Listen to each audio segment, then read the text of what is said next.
Laura's young boyfriend, the one she keeps on the side, is throwing another breakup drama with her. She pushed the divorce agreement in front of me, her tone cold and businesslike, like she were directing an assistant on scheduling. Sign it. We're just putting on a show to calm the child down. I didn't say anything, quietly writing my name, one stroke at a time. When I turned to leave, the heavy, carved wooden door didn't close properly, and the raucous laughter and conversation spilled out. TSK. Richard's temper. He's really mastered it. Laura's going to divorce him to calm down her little lover outside, and he just signed without a word. Another voice followed, full of unmasked lightness and mockery. Just a wimp. Laura knows exactly how to handle him, making him do whatever she wants. I stayed silent, only replying to the message that had just come in. Don't get stuck in the muck. Richard, come be with me. Okay? I typed, okay. Chapter 1. After replying, the other party sent several messages in a row, but before I could read them, I was pulled back by the sound inside. Laura's voice came lazy with control, each word hitting my eardrum. You don't believe me? Then let's bet.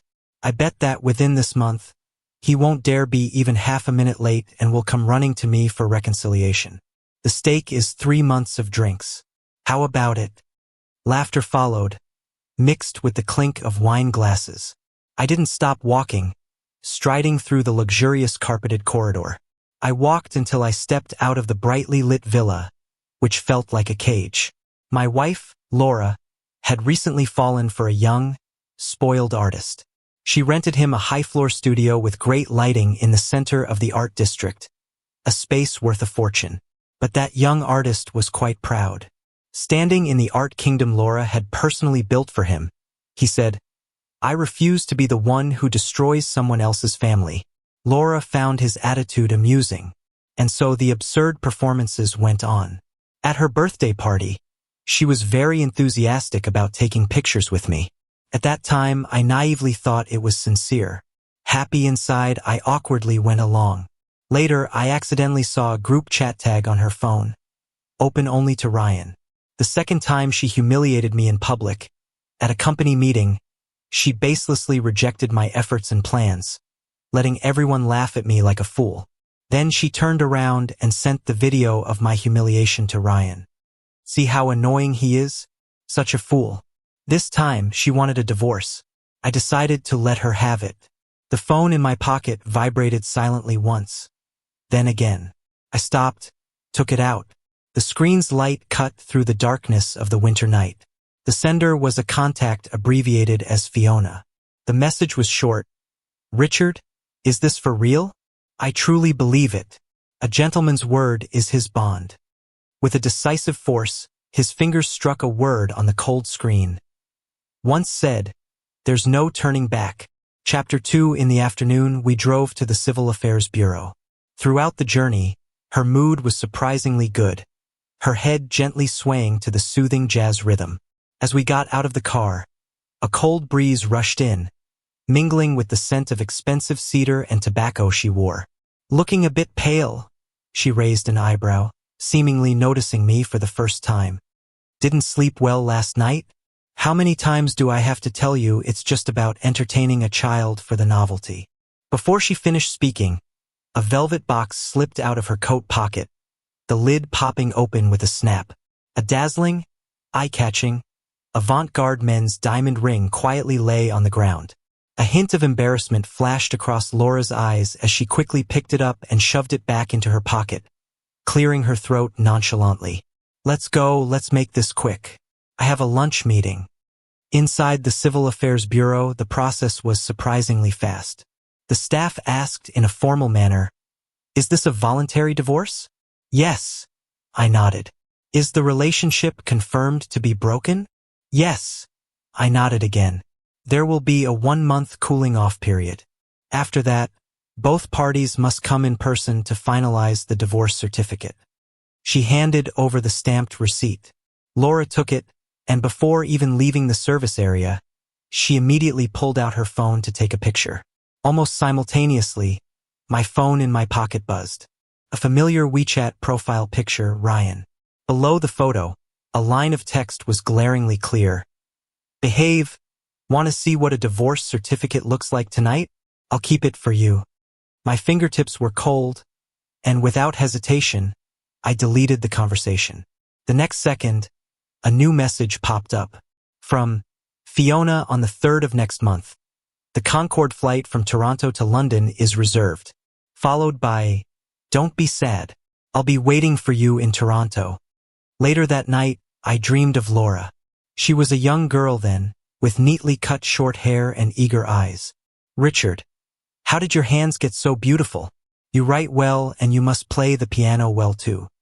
That expensive Steinway was nothing but background music for her at a cocktail party. What is the Koo family? From now on, everyone will have to look at our faces. Her vows were loud, but in the end, she swallowed the last valuable asset of the Koo family through marriage. I used to think that was love. We had been childhood sweethearts, inseparable, until the fire that destroyed the old Koo family mansion, leaving me with nothing overnight. Laura Lynn from the Lynn family took on the responsibility of looking after me, the orphan. In those days, drowning in despair, she frequently appeared in my hospital room. She helped me with rehabilitation, sat with me as I pored over financial reports, and defended me against sharp words in board meetings. Those who hinted that I was a useless man surviving off a woman would always disappear the next day in a disgraceful manner. Marriage seemed to be the only way out of those suffocating years, the inevitable result of more than 20 years of dependence. The day I finally earned my EMBA and took over the struggling Koo family business, she rushed into the study, chin slightly raised. Mr. Koo, congratulations on your graduation. Wanna go get a certificate? This way it's more official. That day we became legally married. After losing my closest relatives, I firmly believed that family was the only wealth, and Laura was my only family. My life centered around family, and I did my best to take care of her daily needs. In my dreams, it was her warm fingertips as she put the ring on my finger. She held my chin, her voice hoarse. Richard, this is what I wanted. But before she could finish, the dream ended. Waking up, all I saw was impenetrable darkness, heavy and suffocating on my chest. My phone on the pillow suddenly vibrated, its soft glow piercing the darkness. A video MMS from an unknown number. I opened it. The image swayed. It was Ryan's youthful, arrogant face, bare-chested, lying in a messy, pristine white bed. The camera slowly panned downward. On the sheets, she lay there, exhausted from several sleepless days and nights. My stomach churned. In a panic, my fingertips touched the screen, and a deep, penetrating voice echoed, Richard. I froze as if stung. In the darkness, the only light source clearly illuminated the caller ID, Fiona. Chapter 3. Fiona was once a fellow patient, on the other side of a cold screen during my darkest days. By chance, I joined an anonymous trauma support forum, and the avatar was an abstract painting. For nearly 2 years, I firmly believed that the person on the other side was a young man struggling with anxiety. At first, he was as indifferent as a stubborn rock, giving no response to any of my shares. But there was a subtle sense of salvation between kindred souls. I sent daily fragments persistently, from cold words to environmental recordings, as though casting a message in a bottle into the deep sea. Finally, one day, I started receiving brief replies, thank you. Then we were able to have a few exchanges. Over time, a near-brotherly rapport had formed. So when she first initiated a voice call, hearing that clear, forceful female voice nearly made me drop my phone in shock. I'm so sorry. I always thought you were a guy. Her voice was dry. I'm not disturbing you. Fiona's voice was calm. It's 3 p.m. in Toronto now. After that, a strange sense of boundaries made me instinctively pull away. It wasn't until nearly a month later that I returned to the forum. That day, Laura had just thrown the gilded divorce agreement in front of me. On the screen, Fiona's private message popped up. How have you been lately? My mind was consumed by the word divorce, and my fingers instinctively typed, "Getting a divorce." My fingers moved unconsciously, and I opened the conversation again. "Fiona, I think I'm about to fall into the abyss again." I had lost the Koo family, my parents, and the old mansion had turned to ashes. Now, even Laura, whom I had once thought was my one true love, was about to sever this last connection. I never expected that the reply from the other side of the screen would come, "Don't get stuck in the mire. Richard, be with me." At the same time, the sound of laughter and conversation from Laura's office seeped through the door, clear and ear-piercing. "Ha! Richard Koo. After divorcing Laura, what's he even worth? He's just a dog trained by Laura." Exactly. Laura's lazy and controlling voice rang out. "He'll crawl on his knees to the place I designate, bringing me whatever I want with both hands." I stared blankly at the woman on the other side of the door, a familiar yet strange figure. My fingertips were cold with a resolute sense of finality, and I typed heavily on the screen, "Okay." Fiona was decisive. Not long after I replied, I received a PDF in my inbox, Toronto Action Guide. The document clearly listed all the matters at hand, with priorities and deadlines marked. What was most bizarre was that at the end of the to-do list, there was a long list of tourist attractions. At the very end of the file was a line she had typed herself. "As the saying goes, the moon abroad is never as round as at home, and the scenery is the same, you know. I'll regret it if you don't believe me." For some reason, the last two sentences hit me hard, and I smiled for the first time in a long while. I gladly accepted her guide and began following the itinerary. By day, I dealt with affairs. By night, I packed my bags. The day I moved out of the penthouse, I received a message from Laura. "Moved out? Not even a call? Are you sulking?" She was touring Europe with Ryan. Immediately after, a photo of a luxurious hotel terrace at night came through. "This hotel's private cigar bar is quite nice. Next time, I'll take you there to try it." My finger hovered over the block button, but thinking about the final settlement in a month, I ultimately held back. For the next half-month, I operated like an efficient machine. I dealt with non-core assets that could be quickly liquidated. The most mentally exhausting part was sorting through all the asset documents and share certificates that Laura had entrusted to me over the years. Each document felt like a heavy brick, recording how the Koo family had been devoured and how I had handed over the rope in her protective illusion. The night before we were to go to the Civil Affairs Bureau, my phone suddenly lit up. It was Laura. She was back. Through the receiver, I could hear a tense and confused tone. "Richard, did you move out?"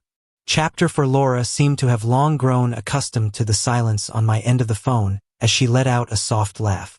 "Richard, sometimes you really are." She paused, seemingly searching for the right word. "Can you be more of a man and stop being so melodramatic? It's annoying. I've told you 100 times. It's just an act." Her tone was as relaxed as if she were discussing the weather. "How about this? Let's just play the act out. Tomorrow, go with me to the Civil Affairs Bureau to pick up the divorce certificate." I held the phone, my fingertips cold. "Okay. Wow." On the other end of the line, a louder, mocking cheer erupted. I didn't listen any further and directly ended the call. Then I sent the Civil Affairs Bureau's opening hours through WeChat. The next day, I woke up early. Laura arrived fashionably late. She was wearing a sharply cut black cashmere coat, which only enhanced her commanding presence. The divorce process was even smoother than last time. It took only 5 minutes from start to finish. After leaving the service area, Laura seemed to be in a good mood. I put the certificate away and looked up at her, my gaze calm and steady. "Laura, do you have time later?" She seemed momentarily stunned. Since we got married in public, I had never addressed her directly by name. At the company, she was always formally referred to as President Lin.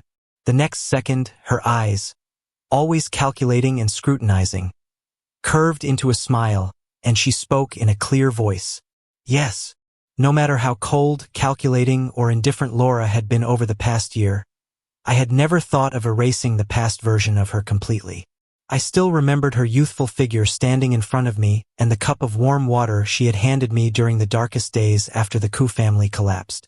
I was grateful for those moments, whether genuine or not, and thankful for the care, even if it had an ulterior motive. So even though we'd come this far, I never thought of slipping away quietly like a coward. I wanted to give this relationship, and the shadow of the person who once brought light into my life, a dignified conclusion. However, things didn't go as planned. Just before we were about to head to the restaurant, her young boyfriend sent a message. Laura turned to me with a smile and said there was some company business she needed to attend to, and that we could talk about this another day. The heavy, dark clouds rolled in that evening. Suddenly, large raindrops began to pound the ground.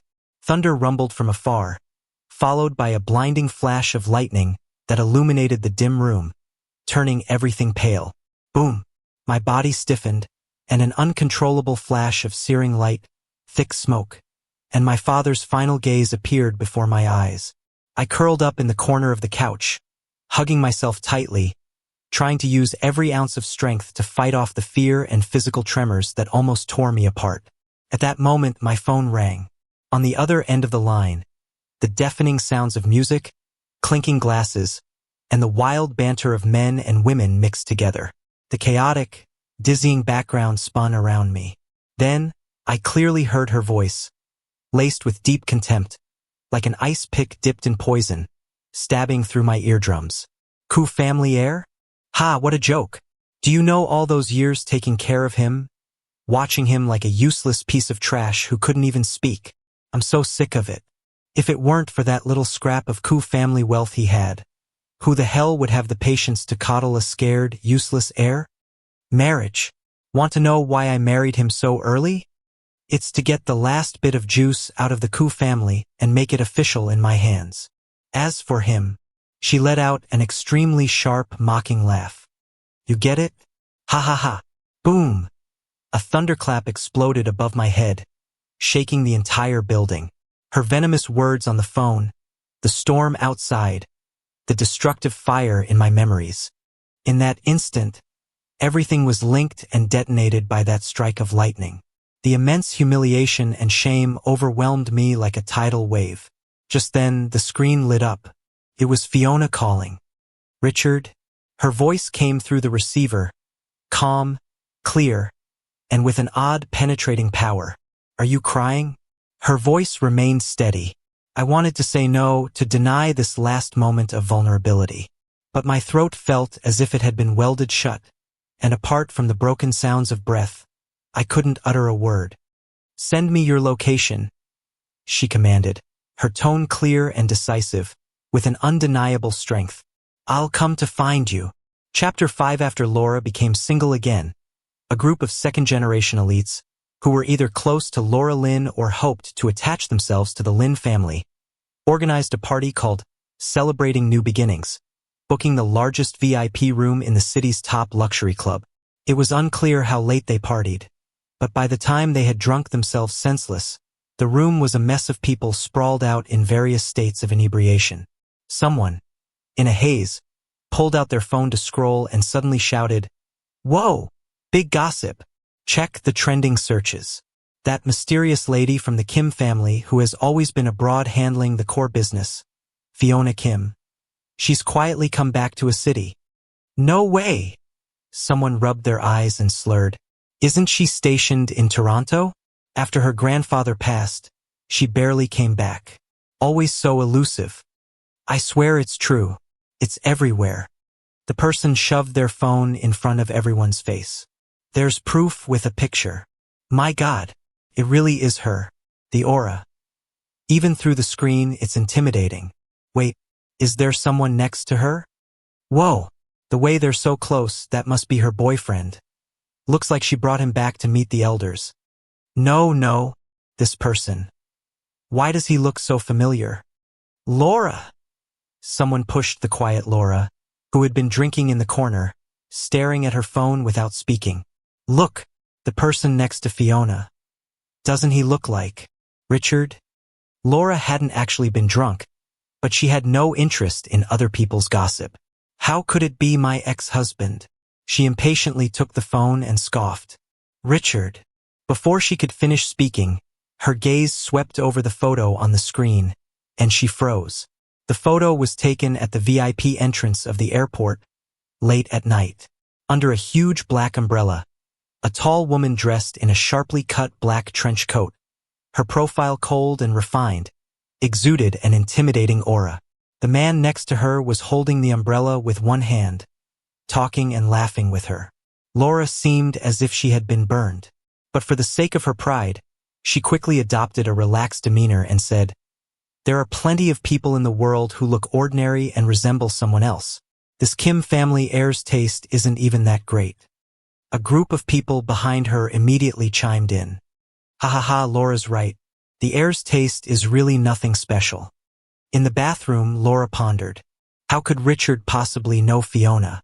The woman who held the core assets of the Kim family, even her mother had to be respectful toward. They were from two completely different worlds. It must be a mistake. He had called her before saying he had something he wanted to discuss. He wouldn't have moved on so quickly. She pulled out her phone, about to dial his number, but her eyes glanced at the time at the top of the screen. 3:17 a.m. At this hour, he was probably asleep. But it didn't matter. No matter the time or place, he would always answer her calls. However, what came through the receiver was a cold, mechanical, emotionless voice. "Sorry, the number you dialed is not in service. Please try again later." Since that destructive fire, I had never stepped out of a city. In moments of tension, I would instantly be pulled back to that nightmarish moment with flames reaching the sky. And encountering something entirely unfamiliar would plunge me into an uncontrollable panic and speechlessness. At this moment, I sat beside Fiona. Outside the private plane's window was an impenetrable night and rolling clouds.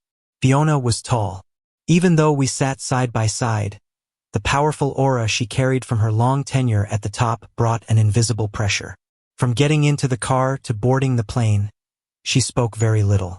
When the driver or the flight attendant spoke to her, she only responded with the briefest of words, her voice cold and crisp, carrying an undeniable sense of authority.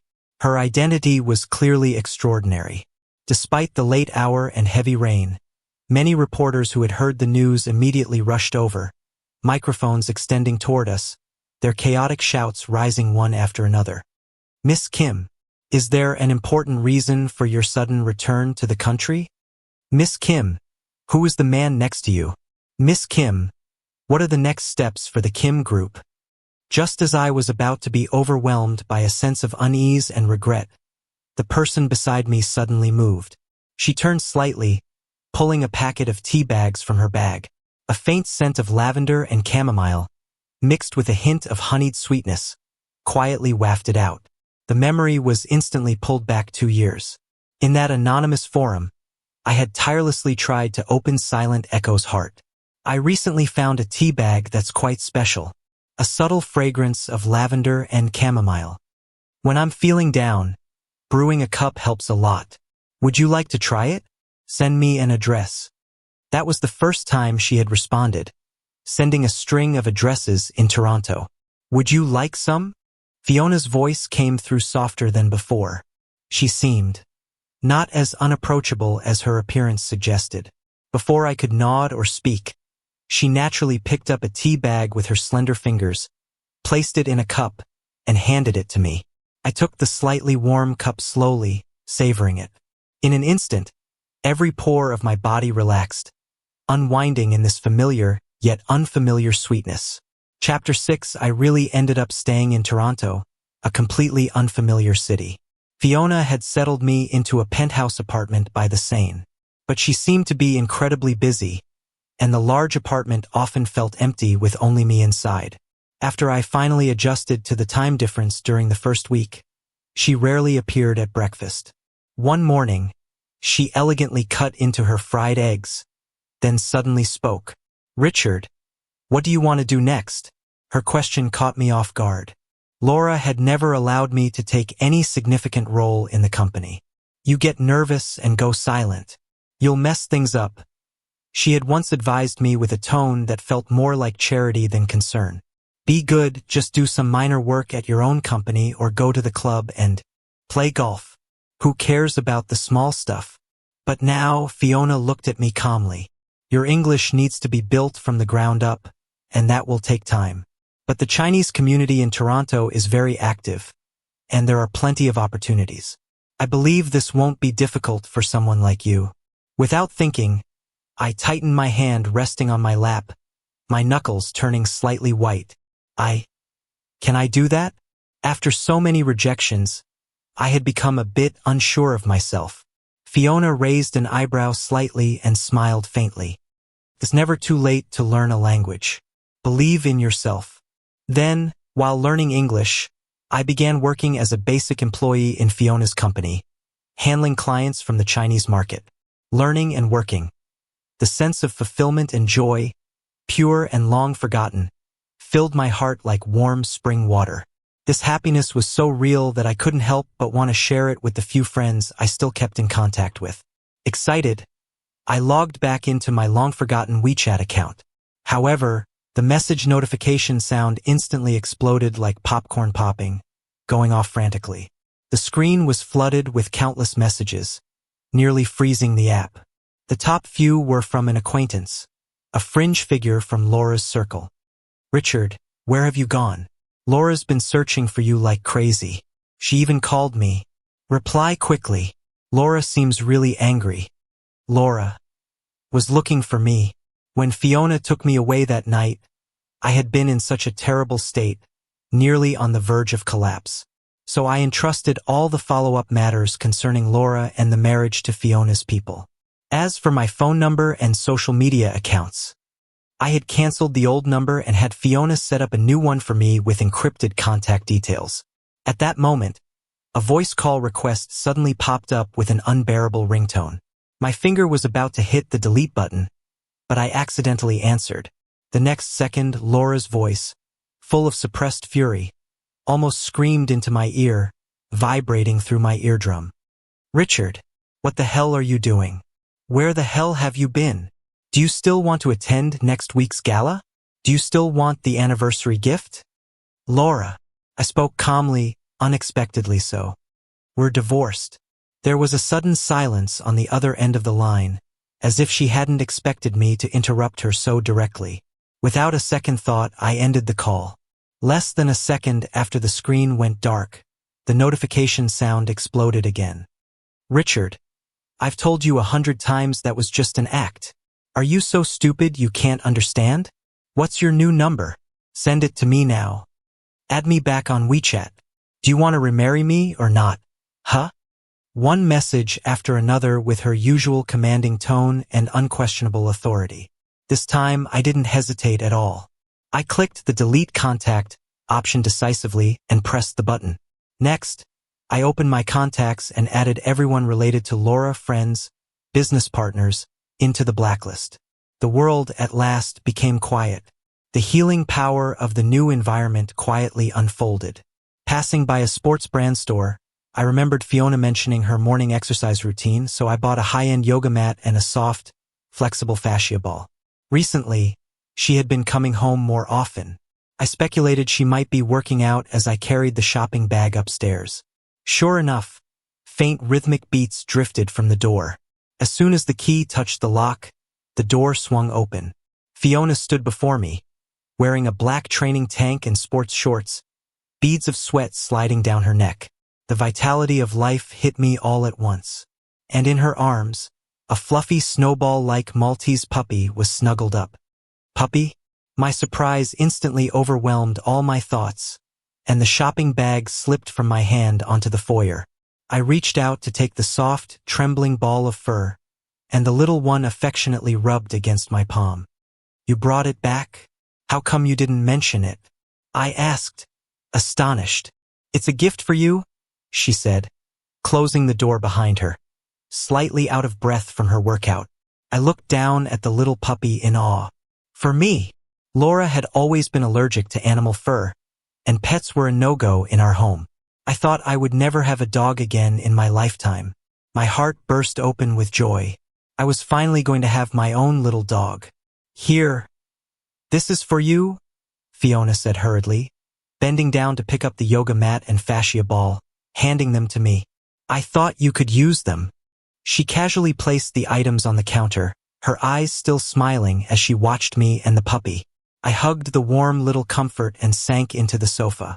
The golden retriever from my childhood had been similarly pressed into my arms, a birthday gift carefully chosen by my father, once a symbol of a carefree life.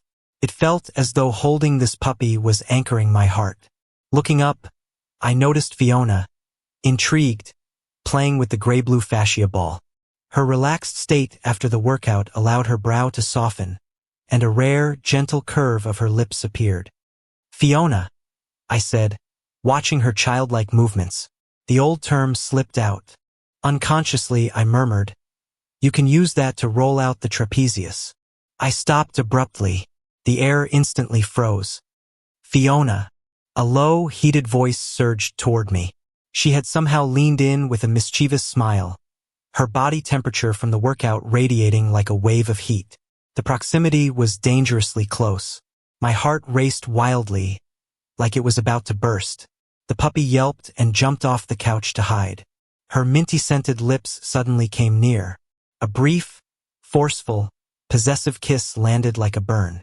As our lips parted slightly, the dark look in her eyes made my cheeks flush red. "Richard, did you forget something important?" My thoughts completely shattered. Before I could respond, she kissed me again. This time, the kiss turned tender and lingering, like spring rain soaking through. A moment later, her hoarse voice brushed against my ear. "Should we go to the registry today or tomorrow?" Chapter 7. The kiss left my head spinning. I glanced at the dimming sky outside the window, muttering that we'd do it tomorrow. I never expected her to act so swiftly. The next day, she really took me to City Hall. The staff stamped the papers with a firm crimson seal, and 2 copies of the documents were handed to us. There was a slight wobble in my heart, but more than that, a light, fragmented joy danced within me. Those who have crawled out of the abyss always seem to sense the presence of others like them. The warmth from Fiona's fingertips lingered through the papers. This choice was right. The sun was just right on the way back, but the sudden buzz of my phone felt like a chill rushing through me. It was an unfamiliar Toronto number. As soon as I answered, Laura's voice, laced with malice and impatience, cut through the distance. "Richard, so you've finally gone to Toronto and become that sick friend's lapdog, huh?" Her voice grated like sandpaper. "It's been a month. Are you playing dead for whom? Have you had enough?" I drew in a deep breath of the cool Parisian air, steadying myself. "Laura, stop harassing me." "Harassing? Do you think you have a life without me?" She scoffed, each word stabbing. "Clinging to your sickly friend as your lifeline?" The raw honesty of the past had turned into a whip today. "None of your business," I snapped. She howled, on the verge of exploding. "You were mine in life, and you'll be mine in death." Then her voice dropped to a low growl. "Get back here now or else." Beep, I cut the call decisively. The screen lit up immediately with a new message. "Fine. Got your wings now, huh? Go mold with your sickly friend, then." I had never seen Laura's true nature so clearly before. So vile, so contemptible. But after a moment, it felt almost natural. She could openly have an affair during our marriage and shamelessly claim a fake divorce. What could someone like that have of any noble character? It was just my youthful, lingering feelings that had blinded me to the truth. That night, after a long period of silence, notifications from social media and various platforms rang out in quick succession. Many people who weren't even close friends sent messages. "Richard, what's going on with you and President Lin?" One screenshot showed Laura's latest post. It was a photo lit with an ambiguous glow, artistically composed, filled with atmosphere. In the photo, Laura and the young artist Ryan were intimately wrapped around each other, with their poses suggesting closeness. The caption was just a heart emoji. It was almost a public declaration of her relationship with Ryan. I couldn't be bothered to explain anything to these onlookers.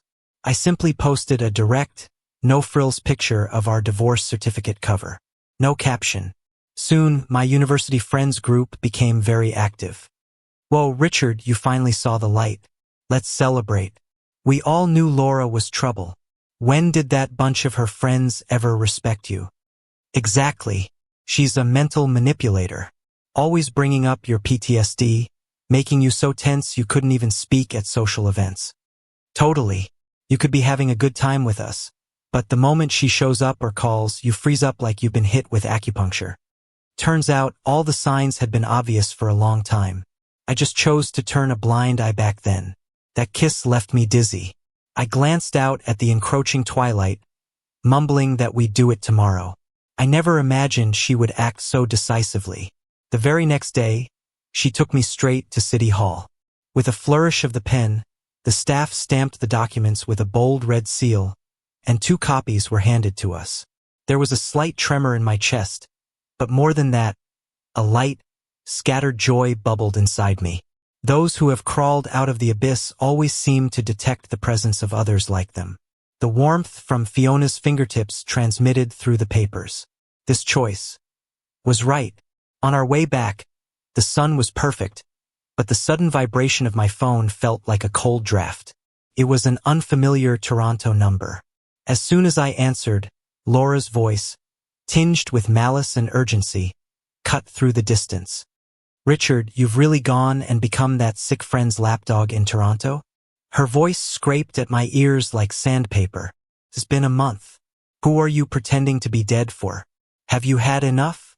I took a deep breath of the cool Parisian air, steadying myself. Laura, stop harassing me. Harassing?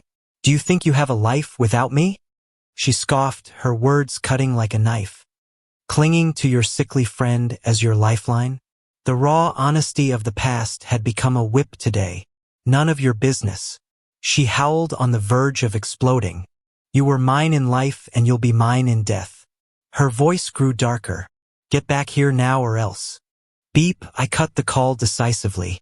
The screen lit up immediately with a new message. Fine. Got your wings now? Huh? Go mold with your sickly friend then. I had never seen Laura's true nature so clearly before.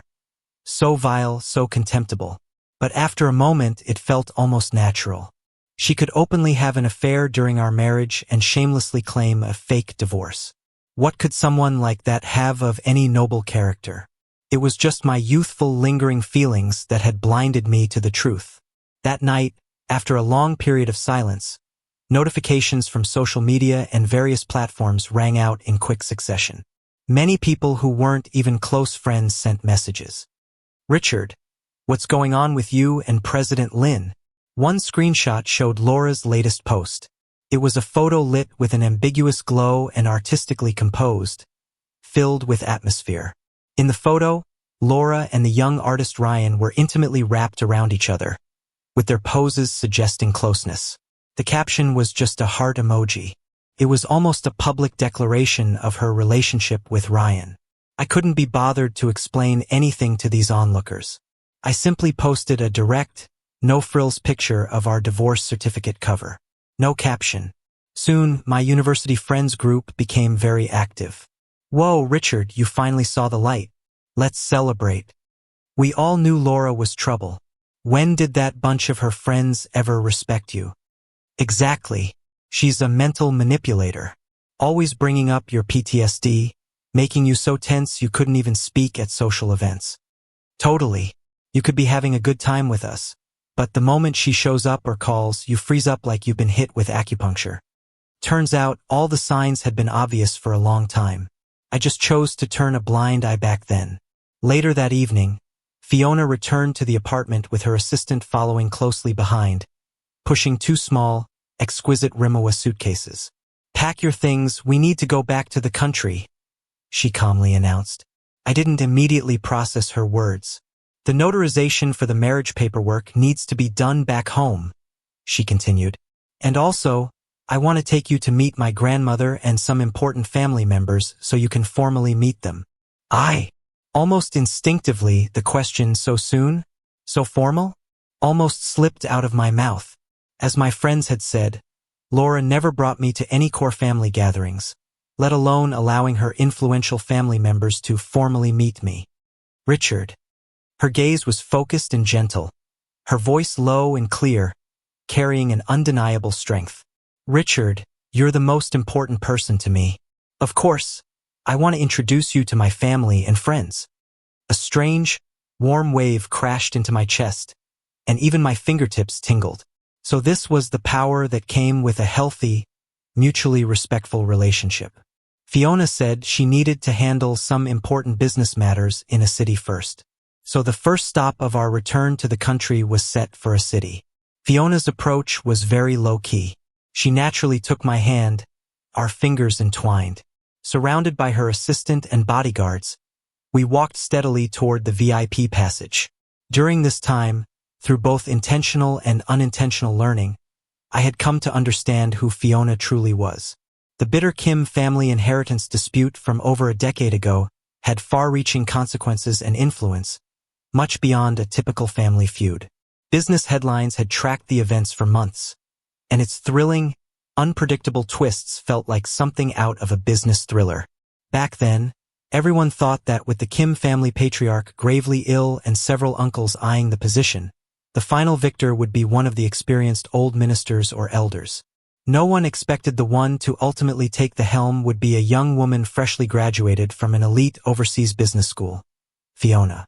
Even more shocking was that just a few years after taking over, she had expanded the Kim family's business empire to unprecedented heights. I had of course heard her name and some of her accomplishments, but back then I was too young, and by the time she shifted her focus abroad, I had lost track of her.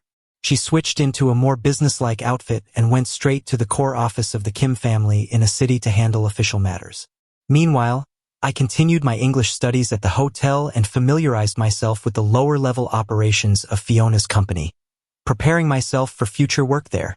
By late evening, as I was finishing up my studies, my phone buzzed with a message from Fiona. I had some clothes sent for you to choose from. Time is tight, so they roughly measured your size. They should fit. Tomorrow, I'll take you to meet some important family friends. Don't be nervous. My heart skipped a beat and then raced ahead. Fiona's mention of a few sets was an understatement. When I returned to the suite's living room, I almost thought I had entered a luxury showroom. With the stylist's help, I tried on set after set, adjusting, pairing, and perfecting. In the mirror, the features once criticized by Laura as lackluster and lacking presence now exuded a calm, restrained elegance, thanks to the right cut and thoughtful styling. After several rounds of selection, we almost went into the early hours of the morning. In the end, I settled on a navy blue wool blend suit, clean and sharp yet still elegant and dignified, subtle but not insignificant. It wasn't until I made the final decision that I realized Fiona hadn't returned the entire evening. Having not set foot in a city for 10 years, she was now personally overseeing things at the core office, which I could only imagine was keeping her incredibly busy. By the following evening, I had changed into the suit, and the stylist had done a simple hairstyle and a light touch-up on my complexion. Looking at myself in the mirror, I found the reflection almost unfamiliar. I was no longer the shadow of someone clinging to Laura's aura, purposefully ignored by her. Just as I finished preparing, Fiona's message arrived at the perfect moment. The driver is waiting for you at the door. Short and to the point. Chapter 8. In the evening, the scent of osmanthus filled the air. The car drove into a narrow alley and stopped in front of an intricately carved iron gate overgrown with vines. This was Fiona's grandmother's old, elegant home where a family banquet was being held tonight. Just as I was about to get out of the car, my phone rang. The unfamiliar number displayed Laura's contact. I hung up immediately. She called again. I hung up again and then decisively added her to my blacklist. The car came to a stop in front of the main building in the courtyard. As I opened the car door, the aroma of food and the sound of laughter reached me. However, the moment I stepped onto the stone path, the familiar figure in the shadows of the side corridor caught my eye. Laura. She was dressed in a striking rose-red dress, agitatedly dialing a number she couldn't reach. I ignored her and walked straight toward the main hall's entrance. Suddenly, she snapped her head up, her expression freezing into shock and anger. She straightened her back, her high heels stomping loudly, blocking my way. Her eyes were slightly red, and her voice became sharp. "Richard, what are you doing here? Didn't you say you were cutting ties with me?" Her voice dripped with sarcasm. "Oh, heard about the party and decided to show up. Huh? Nice try." She extended her hand, adopting a condescending stance. "Fine, fine, it's important to make a good impression. Hold my arm, let's go in looking presentable. I'll smooth things over with my mom and sister for you." The absurdity of it hit me all at once. I took a deep breath, completely ignoring her, and stepped aside to bypass her. She froze, then hurriedly caught up and grabbed my arm, lowering her. "Stop right there. Are you deaf?" Laura's voice cut through the tension, harsh and commanding. "Today, it's all close family and friends, and the company's big clients are here. Show some manners. Go in, keep quiet, and smile. Don't embarrass yourself." She tried to loop her arm around mine, her forceful grip catching me off guard. "Come on, hold my arm. Let others see." I abruptly stopped and turned around, my gaze cold as ice. "Laura, I'm not here to find you." Her face flared up, as if I had struck her. "Ha, not here to find me? What's with the high horse? Without me, you'd never be here." Before she could finish, the grand door to the hall opened, spilling warm yellow light into the corridor. Inside, the atmosphere was classic and cozy, with the family banquet in full swing. But the focus wasn't on the kindly Kim matriarch sitting at the main seat or her modest mother and competent older sister at the lower places. The center of attention was Fiona Kim, casually standing by the main seat sofa. She wore a cream-colored cashmere sweater and a black pencil skirt, her hair loosely tied in a bun. She was speaking with two elderly ladies, her posture relaxed yet commanding, effortlessly drawing all eyes to her. The elderly ladies' gazes often shifted to her, full of trust. "Look," Laura's voice was thick with bitterness, yanking on my arm. "That's the boss of our company's main client, Fiona, the pillar of the Kim family. What are you spacing out for? Go inside. Wait for her." "Richard." Fiona's voice was clear, piercing the space with natural authority. Her gaze turned toward the entrance, and the conversation in the hall came to an abrupt halt. All eyes, kind, confused, reserved, and probing, turned toward her. Fiona's lips curled into a slight smile as she nodded to the elders. She gracefully moved through the parted crowd, walking toward me. She stopped just a step away, her gaze focused and gentle. Reaching out her hand to me, she led me by the hand to stand beside her. Her shoulder lightly brushed mine, offering silent support. Her gaze lingered seriously on my face before turning to address the entire hall. She looked at the smiling matriarch, the surprised mother, and the older sister, whose sharp, scrutinizing gaze met hers. Her voice was steady and clear, a declaration that rang through the room. "Grandmother, mom, uncles, and all the elders," she paused briefly. "Let me introduce you properly." She turned to look at me, her eyes sparkling, and held my hand tightly. "This is Richard," she said, her words deliberate. "My husband. We just got our marriage certificate." A deep silence fell over the room. Kim matriarch stood up, her smile blooming like a flower. Her voice was filled with excitement. "Oh my goodness! My Fiona! What wonderful news! You've told me about this before." She waved her hand enthusiastically, eyes fixed on me. "Richard, good boy. Come over here and let grandmother take a good look at you. I always said Fiona has the best taste. So steady and composed." The room erupted instantly, filled with congratulations and blessings. At the edge of the joy, Laura's face turned pale. After the shock, there was only the unbearable sting of humiliation and anger. Laura's mother, holding a teacup, froze mid-air, her smile stiff and frozen. Her gaze was fixed on her daughter, a mix of disappointment and deep frustration reflected in her eyes. The older sister furrowed her brow and shot an accusing glance at Laura before quickly averting her eyes in discomfort. While the room was filled with warm laughter, the corner of the Lin family's section was frozen in silence. Fiona and I returned to the capital's family home. The notarization process was tedious, but we went directly to collect the certificate.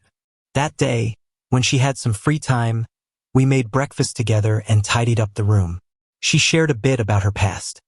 Her parents had passed away early, and her younger brother had tragically fallen to his death at the age of 8. The only relatives left were those who remained distant and polite. She had been in one relationship, which ended when her partner betrayed her. Since then, she had grown tired of the opposite sex for a long time. It was only by chance that she had joined the support group where our story began. Partly because my profile picture resembled her late brother. Half a month after we registered our marriage, I still hadn't initiated anything with her. Was it because I didn't know how to begin, or because we hadn't spent enough time together? Nights together in bed subtly changed the atmosphere. She tried to get closer, but there was hesitation in her movements. I thought, is her restraint intentional? But when her kiss came, it was filled with warmth and urgency, genuine and undeniable. The certificate had already been received, and the union of feelings now felt even more important. I noticed she seemed lost in thought. I asked, "What are you thinking about?" Then, without waiting for a reply, I turned over and pulled her into my embrace. She shook her head, avoiding an answer. Her lips gently descended onto mine once again. Her kisses had been growing deeper and longer recently. "I just want to give you more time to adjust." Her voice was husky and seductive. A rush of warmth filled my chest. "Fiona," I whispered suddenly, with resolve in my voice, "I think I like you." Without waiting, I tilted my head and kissed her deeply. In the end, the night was fleeting, and only at dawn did we finally rest. Chapter 9. Things hadn't been going smoothly for Laura lately. After the setback at the family banquet, she was reprimanded by her mother, shunned by her sister, and even her small influence in the company was nearly taken away. She spent her days with the artist, but all her resentment was directed at me. She secretly hired a writer to fabricate stories about Fiona's affairs, inventing her as a mistress and slandering me as a man living off of others, climbing the social ladder. Beneath Fiona's rare financial interviews, vague comments began to appear. Well, the business queen. Behind the scenes. Isn't she supposed to be single? Forceful acquisition. She's the third party. Fiona didn't care at all, but it stuck in my throat like a bone. That day, Fiona was dealing with an urgent matter at the company, wrapping up preparations to return to Toronto. I was packing my bags in the apartment when suddenly loud, jarring voices erupted outside the window. My husband Richard and I, childhood sweethearts. Over 20 years of love shattered by the interference of a mistress. Look at these photos. These are the ones of Fiona at the airport protecting someone, the ones that were deleted across the internet. Fiona. She's been pretending to be a fellow patient, getting close to my husband for years. She's the third party. Buzz, my blood boiled. It was Laura. She had brought a group of influencers and blocked the entrance to the apartment building. She screamed into the camera, her face meticulously painted with an expression of rage and victimhood, playing the heartbroken person whose love had been stolen. Kim family controls everything. I want justice. I want my husband to speak the truth. A wave of fury and protectiveness crashed through my reason. I grabbed the stack of evidence papers I had prepared earlier and stormed downstairs. The door was flung open. "Richard." Laura's face twisted with a mix of surprise and malice. I took a few steps forward, slamming the thick stack of papers into her face. Thud. The papers scattered everywhere. "Laura." My voice trembled with anger. "Take a good look at yourself. Who gave you the confidence to twist the truth like this?" I picked up a few of the scattered top pages. They were screenshots of her and Ryan's boastful and explicit chat logs. I threw them back at her. "Look at the mess you've made. Don't you dare tarnish the term childhood sweethearts. You don't deserve it." Finally, I opened my phone and turned the volume up to the max, playing the venomous rant she had made while drunk. "Coup family heir, what a joke. Those years taking care of him, watching him like a useless person who couldn't even speak. I was so sick of it. if it weren't for that little bit of the Koo family's remaining assets. Laura's face drained of color, the facade of affection completely crumbling, leaving only terror and disgrace. "Turn it off! Turn it off!" she screamed, rushing to snatch the phone from my hand. Fiona's security arrived promptly, dispersing the crowd and removing the live stream content from the internet. However, the storm she stirred up didn't die down. What truly spread were the smug messages Ryan had sent, the screenshots of Laura lavishly spending money on him, belittling and mocking me. Ryan's image as an artist quickly crumbled. He had fabricated his background, lived in the mansion bought by the Lin family, wore trendy clothes gifted by them, and used his persona as a single rich heir to flirt with other wealthy young women. Fiona had never targeted the Lin family's business directly before, but Laura had crossed her line. She had publicly slandered her and hurt the people Fiona cared about. Fiona didn't need to take direct action. Kim's legal and PR departments jointly released a meticulously worded, well-supported statement. Kim's core group and all affiliated enterprises are immediately terminating all partnerships with Laura and any companies or projects under her name.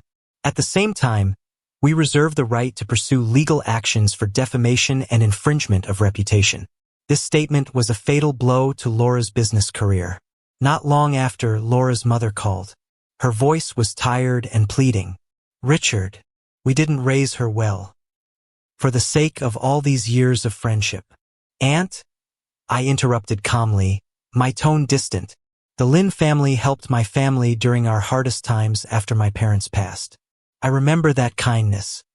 But," my voice became firm, "over the years, as per Lin family's wishes, I have integrated the remaining assets of the Koo family into the Lin family's empire.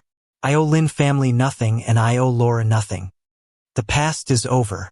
As for the rest, I'm afraid I'm powerless." As originally planned, Fiona and I were preparing to return to Toronto. At a city's airport, the light drizzle made the air cool. Suddenly, there was a commotion at the entrance to the VIP waiting room. Laura, looking disheveled, barged in. Her expensive outfit was muddy and wet, her damp hair sticking to her pale face. The air of a socialite she once had was now gone. "Richard, Richard," she screamed as she stumbled toward me, slipping on the floor and crashing at my feet. She struggled to lift her head, her eyes filled with despair and frantic pleading. "Please, don't leave. Please don't go, okay?" Fiona, a few steps away, looked on with cold indifference, only disdain in her eyes. People around us began to pull out their phones to record this drama of high society. Laura clutched my suitcase handle tightly, her voice hoarse and desperate. "Listen to me. It's all a misunderstanding.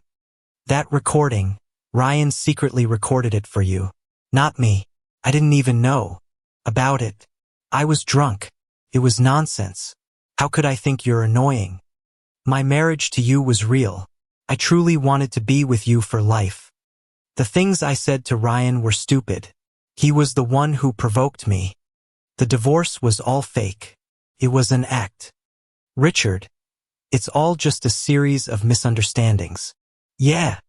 I looked down calmly, staring at her. "It's always someone else's fault. It's someone else who pushed you onto that bed.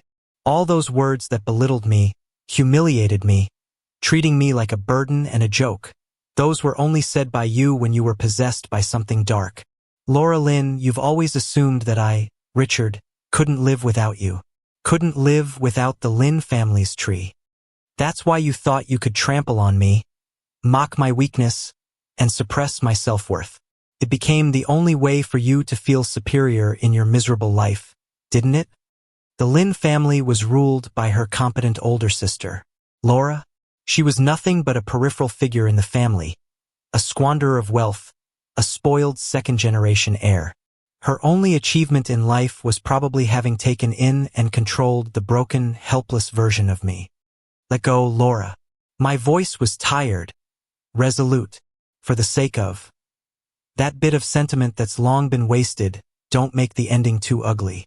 The hand gripping the suitcase handle trembled violently, as if burned, and she let go with a defeated sigh.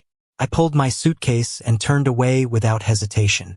Behind me, Laura's heartbreaking wails were soon swallowed up by the airport's announcements and the hurried footsteps all around. Chapter 10. After that, I didn't see Laura for a long time. I didn't intentionally seek out news about her either. But occasionally, through some of my close friends who still had their ears to the ground in the domestic scene, I would hear a few scattered details about her and Ryan. Ryan's true nature was fully exposed, causing quite a stir. The few rich heirs he had been dating and deceiving, both emotionally and financially, demanded that he pay back the money. As for Laura, her situation was said to have become even more pitiful. Due to her foolish actions, she had dragged down her parents' business interests, and the Lin family had completely abandoned her. All her credit cards were frozen, and all her properties, vehicles, jewelry, and anything valuable were confiscated. She was kicked out of the Lin family's mansion and truly became a penniless fallen heiress. The Lin family demanded that she fend for herself. There were rumors that the once lavishly spending second daughter of the Lin family now. She hesitated for a long time when buying a bottle of wine at the supermarket. She had to budget carefully, renting cheap housing and buying only the most affordable things. Meanwhile, my own work was progressing unusually smoothly. Thanks to my expertise, I started from the very bottom of the company. I tried every entry-level job and gradually began leading small projects. My English improved as well, and daily communication was no longer a problem. During my first spring festival in Toronto, Fiona didn't take me to the traditional Chinese gathering spots. Instead, she arranged a special trip to Provence. Provence in winter had shed the purple romance of lavender, yet it revealed a vast wild beauty of its own. We rode horses, galloping across the expansive plains, facing the biting but refreshing wind. At night, we stayed in an ancient stone farmhouse. The fire crackled in the hearth, warm and peaceful. Wrapped in thick wool blankets, we sat on the terrace, gazing up at the brilliant stars above.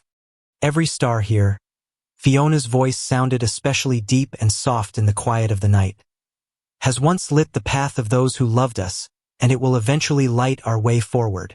I leaned against her shoulder, feeling the rare tranquility and warmth. Fiona had a younger brother. He was 10 years younger than her, and his name was Samuel. He always liked to say he was a little prince sent from another planet, tasked with bringing happiness to his sister and protecting her. But fate seemed especially harsh on this little prince. He lost both parents at a young age. When he was 8, he begged his older sister Fiona to make him tea. Fiona told him, "Adults drink tea, little kids can only drink water." Unfortunately, shortly after, Fiona was besieged by a group of ruthless uncles who plotted against her, leaving her exhausted from the endless scheming. One day, Fiona lost her brother forever and was left without any family. That cup of tea was never shared with him. Many years later, on that anonymous trauma support forum, an account with a profile picture eerily resembling her late brother sent a friend request. The applicant was named, "The boat has sailed beyond 1,000 peaks. Hello. May I add you as a friend? I'd like to chat. The weather's nice today. Hope you're feeling good too." Another day has passed, but I still hope to get through as your friend. Fiona later told me that back then, she found the account, "The boat has sailed beyond 1,000 peaks," too noisy, like an ever-energetic little son. But the persistent friend request from "The boat has sailed beyond 1,000 peaks" was like a stone dropped into still waters. Okay, the other person had agreed to add her as a friend. She watched as the stranger, day after day, happily shared the little details of their life. The sunlight outside the window, a small flower by the roadside, an old song she had randomly heard, even a photo of latte art on her coffee. Those simple yet life-filled fragments of everyday life were like a faint but continuous light piercing through her closed, cold world, one filled with guilt and self-blame. Over time, as she felt the tender and resilient care from "The boat has sailed beyond 1,000 peaks" through the screen, a nearly impossible thought began to take root in her heart. Could this person be a gift from her brother? Someone sent to light her way while she endured the pain of losing her closest family, self-exiled in endless loneliness? But at that time, the boat has sailed beyond 1,000 peaks, with someone else's husband. Now, Fiona's voice carried a hint of a barely noticeable choke, and she turned to face me, standing in the center of the studio. You are my husband. She walked to the window, looking up at the brightest star in the night sky, her voice soft, like a sigh. Do you think Samuel, did he really send the most precious gift in the world to my side? Did he forgive me for being such an incompetent sister? I gently took her slightly cold hand, pulled her into my embrace, and kissed the tear that finally slipped down her cheek. He never blamed you. He's always been the little prince who wanted to protect his sister, the angel who descended to earth. He saved me and guided me, bringing me to you to fulfill his wish, to protect you so that you would never be alone. Fiona's body trembled slightly, then she clung to me even tighter, as if trying to merge with me. Her voice was buried in the crook of my neck, filled with an unprecedented vulnerability and determination. Richard, you are the light I've waited for in endless darkness. I love you so much. The greatest regret in life is to give a sincere heart to the wrong person, letting time pass in the mud. The greatest blessing in life is to still meet the person who knows how to cherish and light each other's way after all the scars. We held each other tightly, and the starlight outside the window gently fell. It was as if the forever 8-year-old little prince was sitting on the moon, smiling reassuringly at his beloved sister.